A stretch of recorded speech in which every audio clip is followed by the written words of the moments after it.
right, y'all. Kevin Hart is actually in a war with the internet right now. It's a lot of controversy going on between Kevin Hart and his roast. I actually watched the roast on Netflix like the night that it came out after it went live. Thought it was super funny. I liked how him and Cat Williams, it seemed like they made up. Hopefully that's real. But we about to jump into it. Shout out to my man's Poetic Flacco for always giving us that sauce.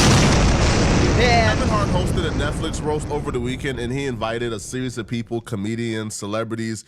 Now, somebody in particular that he invited is Tony Hinchcliffe, which I don't understand why. Who the hell is that? He invited Tony Hinchcliffe. Tony Hinchcliffe has nothing redeemable about himself. He's nothing but a mediocre white supremacist. But honestly, being a mediocre white supremacist is really all it takes in today's climate to rise to the top. Right. And he has done so. Yo, this dude is so terrible and so despicable that Donald Trump, the Antichrist himself, came out and had to disavow and denounce him. No. Because of some jokes he made at the Trump rally. Like, that's how despicable this dude is. Right. But Kevin Hart... If you got Trump coming out and saying, y'all, I don't rock with him, nigga, you racist. Listen. Trump do a lot of crazy shit. You know what I'm saying? So if Trump came out and said, nah, I ain't rocking with bro, nigga. Invites him to the roast, nonetheless. Tony Hinchcliffe gets called to the stage to start his roast. Right. Now, cruel jokes were told during this roast, but outside of Pete Davidson, mostly everybody kept it on the people in the room. Yeah, that's sure. the purpose of a roast. Right. They're supposed to roast people who are in the building. Right. You know, but Pete Davidson, you know, he did the Charlie Kirk joke, which I also don't support as well. But even before Tony Hinchcliffe is introduced to the stage, the introduction let us know they was on some BS tonight, bruh. Shane Gillis, in his introduction of Tony, labeled him a white supremacist and said that Tony believes all the racist things that come out of his mouth. Obviously, Shane Gillis and Tony Hinchcliffe is cool. Shane Gillis is a comedian. That could be dismissed as a joke. If the context was not, Tony Hinchcliffe followed up that introduction saying this. You know, Kevin, they told me not to mention your kids on this roast, but I must say, you did good. They've gotten so big, they now buckle Kevin up in the car seat. It's true, he lost his gig hosting the Academy Awards because of some homophobic tweets, but you'd be homophobic too if you were eye level with everyone's cock. He got into a fist fight on a private plane, proof that no matter how much money black people have, they're still just gonna act like ninjas. Now, see, that's a little... Me, personally, I'm not really that sensitive. I know how to take a joke because, like, you could joke on me, gang. You could talk crazy about me, you know what I'm saying? But it is going to be... When you tell jokes, though, it's going to be some lines that get blurred. You know what I'm saying? And, if like, for example, if this was my homie, if me and this white man was really homies, I wouldn't mind him telling that joke because... we homies, like, we friends. Like, friends gonna talk crazy about friends. I'm gonna be racist with you. You gonna be racist with me. We gonna have jokes. But when you say that on a national Netflix thing, it's like, and you already kind of known for being racist. It's like, It's fighting. Like Bill Cosby, Hart is a black comedian from Philadelphia, and like Bill Cosby, women don't know when Kevin is inside of them. You've done good, though, Kevin. The black community is so proud of you. Right now, George Floyd is looking up at us all, laughing so hard that he can't breathe. Now that was crazy. I ain't gonna lie, that was crazy. That one was crazy, and you can hear the reaction of the crowd. He's looking up at us all, laughing so hard that he can't breathe. God bless you, Kevin. God bless this. It's not really the same. Like, everybody was like cracking up laughing when he was telling them other jokes. Other jokes was cool, but that one was crazy. I know you're enjoying the video, but by the time I was 23, I made $1 million off of YouTube. I'm teaching everybody how to do it. I'm teaching you how to develop your own character, how to upload, how to edit, how the YouTube algorithm works. Every secret that you need to actually be successful on YouTube. I'm not talking about no BS. Oh, you better post at 4 o'clock and then 3 o'clock and then clap your hands twice and hit you. No, none of that. If you want a real step-by-step, real guide for a low price ski, for me to actually teach you how to become a YouTuber and create multiple channels and make millions of dollars from it, click the link in the description. It's only $150, but you can get 20% off right now if you use the code MACMULA. So use the code MACMULA when you check out, or you can get it for $120 instead of $150. $150 will change your life. So you need to just click the link in the description and just change your life, bro. It's literally Literally that simple. I'm guiding you through it. Even a toddler can follow them steps and get $1 million off of it. So what the are you waiting for? That one was crazy. That one was crazy. That one was crazy. Room, and That God one bless was the crazy. United States of America. Thank you so much. Kevin Hart was showing all 32 teeth, clapping up, cheering when Tony Hinchcliffe was disrespecting George Floyd and making jokes about the black community. Now, this to me isn't even about black people being soft or we can't take a joke. It's not. I think context here matters. First off, this week is a week where a dude is going around calling black folks the N-word with the hard R. Yeah. Right? So let's just say we're not too fond of being a butt of a joke this week. Right. But outside of that, the person making a joke matters. Right. If this was That's somebody the same who thing I said. like, for example, if Shane Gillis I don't know who that is. made this joke, we look at Shane Gillis as somebody who's not really, he's not racist. He's right, like he's an ally for the most part. Right. Right. If Shane Gillis made this joke, it'll be viewed as friendly fire. Now, people will still be upset, but it'll be viewed as friendly fire. Right. If Tony Hinchcliffe makes this joke, somebody with a routine history of being a white supremacist, when you Then make this joke, we don't take it as friendly fire. We take it as personal now. Right. As personal. Yeah. Now, outside of that, I agree. though, this is a roast about people in the building. Why are you bring up George Floyd? like making a mockery out of George Floyd's death? Why? Like, why? Why? Like George Floyd was not in the room. So why? Don't let them trick you into thinking, well, I gotta be soft. I don't want to be a snowflake. No, they snowflakes. The same people defending Tony Hinchcliffe calling us soft, they on Twitter under the Limbs of TikTok page going off on Pete Davidson for making a Charlie Kirk joke. Right. Right? Again, I'm consistent. I think the Charlie Kirk joke is out of line. Charlie Kirk was not in the room. And he died. There's so much material in front of you. Right. Roast the people in front of you. Follow the Netflix script. Roast people in front. It's a roast of the people in the building. Right. Simple. Or it don't even gotta be that. Right? Don't bring up nobody that lost their life, bro. Especially like, gang, these people got killed. It wasn't even like they passed away. These people, Charlie Kirk and George Floyd alike, they both got killed, bro. They got executed, murdered.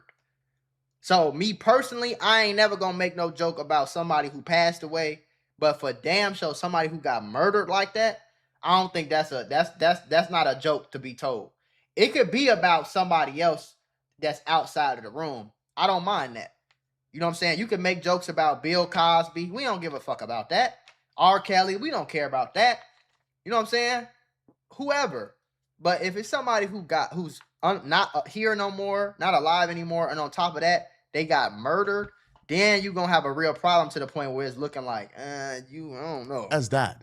Now, Kevin Hart laughing and cheering did not bode over well with everybody. People did not like it. They're pissed. One person who was really pissed about this is Stack 5. Now, Stack 5 was really close friends with George Floyd. For the most part, he's the unofficial spokesperson for the George Floyd family. I heard he was I know cool George with Floyd Floyd brother speaks up for the family, but when it comes to news revolving George Floyd, we kind of go to Stack 5 because he's like the most visible voice. Yeah. But he spoke up about this, and he don't think it's cool at all. And I don't feel like he should think it's cool. Nobody should think what took place that night is cool. Right.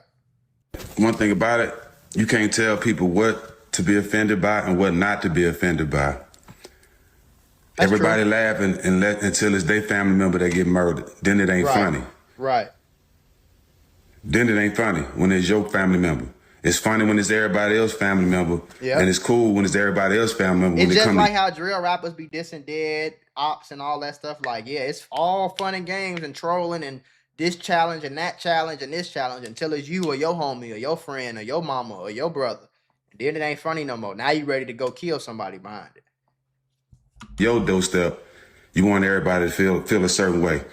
See, I rode for my brother. Didn't take a dime from nobody. Risked everything I had going on in real time. No cap, no lies. 29 different states marching for my brother. Didn't take a dime from nobody. Every dime they tried to pay me, me and Q gave back to the community. Wherever we went, we gave it back. So you can't tell people that risk things and that really love somebody to feel a certain way when he's disrespected. Clown shit. Y'all keep laughing though. The reason why the George Floyd conversation is so sacred in the black community is because the George Floyd video represents our lived experience in this country as Black people. Yeah. Derek Chauvin's knee on George Floyd's neck as he's on the ground defenseless crying out to his mama represents the boot that's on our necks as we go about our day-to-day in this country, man. For sure. Right? The boot I'm with you. that keeps us down. I'm with you when you're right, Flock. That represents voter suppression, redlining, discrimination, systematic oppression. It represents all the obstacles and the systems that are put in place to keep Black people down and keep minorities down. So George Floyd, the person, is a flawed human being. We're all flawed as human beings, man. When George Floyd died, the week he died, they plastered his entire criminal history, man. They made sure to find everything he did the wrong. most insane, most horrific to make it seem quote easier, they could cooler to find kill him. from his indictments. George Floyd and them put a pistol to a pregnant lady belly. They made sure to plaster that everywhere on every news outlet to deflect and distract from the boot. Exactly. To make us forget about the boot. When the average Black person watched that George Floyd video, every second is us watching our lives flash in front of our eyes and our lived experiences. Yeah. So no, we don't feel comfortable. We don't like it. It's not cool. It's not funny to watch an openly and devoted white supremacist make fun of our lived experiences. Right. Other people also spoke up against this. Comedian Lil Rel spoke up against Netflix, Kevin Hart, and Tony Hinchcliffe for making the tasteless George Floyd jokes. What up, y'all? All right, I'm gonna say this, right? You know, I ended up catching up and watching a Kevin Hart roast. What I am annoyed by, and I'm just keeping it 100, y'all. I don't understand. Like, it's one thing to roast the people that's there. It's one thing to roast the people that may be in the audience there. Or even just other comedians or anybody. Roasting somebody that, number one, is dead. And got murdered. Number two, that's not there.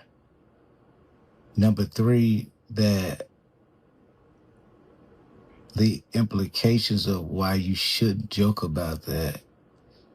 Like Tony Hinchcliffe joke about George Floyd didn't make sense to me. It didn't. It was no reason to bring George Floyd into this. No, it wasn't.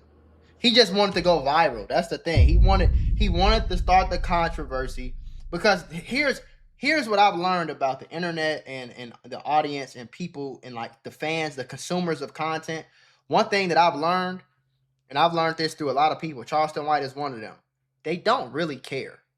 This is just a conversation for right now. Next week, they'll be mad at some other comedian or some other influencer. They'll be mad at him. But this comedian right here is getting all the publicity. He's getting everything. It's almost impossible to really cancel somebody. I seen Deshae Frost beat up a girl, do all type of sexual harassment. They mad at him for 5, 6, 7 days. Next week, he does some collab with Adrian Broner, and they back watching him. He got hundreds of thousands of views again. Like people don't really care how. So I think whatever the nigga name is, the comedian that said it, I think he just wanted to go viral, and he was willing to say something about George Floyd because he knew people wasn't gonna like it, but he didn't care about people liking it. He cared that people was gonna be talking about him, and then eventually they'll get over it, and then in a few weeks he'll have a show and it'll sell out. You know what I'm saying? Because this shit is. Yeah, people gonna talk, but ain't nobody gonna do nothing. Nobody's gonna do nothing. Now, I would be a little bit upset at Kevin Hart because if this was my show, if I ran this show, this my show, this my shit, I'm standing up. No, we ain't doing that. No, take the mic. No. Tell jokes about anything else. We ain't doing that. I'm grabbing the mic. Hey, I don't approve of what he just said. Hell no. Hey, anybody else come up here, y'all make sure y'all keep that shit clean. We not making fun of nobody that's dead, nobody that's no. I don't give a fuck what they race is. We ain't care. You know what I'm saying? That's how I feel about it. Like that's what I would have did. You know what I'm saying? Like this my show. You ain't finna do that on my show, nigga. Go to your own show and do that if that's what you want to do. You know? You know, it just was disgusting.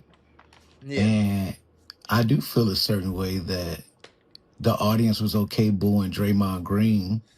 Right. Every time his name was mentioned. Right. Or just, you know, so y'all could boo. We know people was booing in there. But you don't boo Tony Hinchcliffe right after that. I'm starting to understand, and I get it, man, and I'm okay with not being a part of a lot of this cliquey bull that's in comedy or in our business that some of y'all may think I'm a part of, but I'm not. I 100% would have booed that mother and sure. probably walked out. That's all I'm saying. Come on, y'all. Like, I do think times we are like too sensitive about certain things. Mm-hmm. Why we just can't agree that bringing up George Floyd and the way he did it was just f***ed up and not funny and not needed. Yeah. It wasn't even needed. Yeah. Absolutely. And the reason why we didn't see our favorite celebrities. Hold on, Flacco. Nigga, you look just like this. Flacco. Flack. You look just like this nigga. Especially the black ones who are supposed to be on code. The reason why we didn't see them boo or make us think about it is because no matter how much money they make, no matter how successful they are, no matter how much admiration they get from their own community, they don't feel validated unless they are in proximity to whiteness. Right. And you know how you very quickly lose your proximity to whiteness if you've become that black guy. Right. And we all know what that black guy mean. You lose that proximity to whiteness when they don't feel comfortable around you anymore. You lose that proximity to whiteness when they don't feel comfortable telling racist jokes around you. Right. When they don't feel comfortable being their true self around you, right. You lose that proximity to them. That's just the fact. That's just 100% fact. And a lot of these celebrities don't want to lose that proximity, man. They don't want to be considered that black guy. Yo, Amanda Seales is a comedian, right? You think Amanda Seales will ever be invited to one of those roasts? Now listen, man, we got our opinions about Amanda Seales, okay? I don't know who the fuck that is either. I think I heard her name. Right? But for the most part, you think Amanda Seales is getting invited to any one of those? No, what? No, because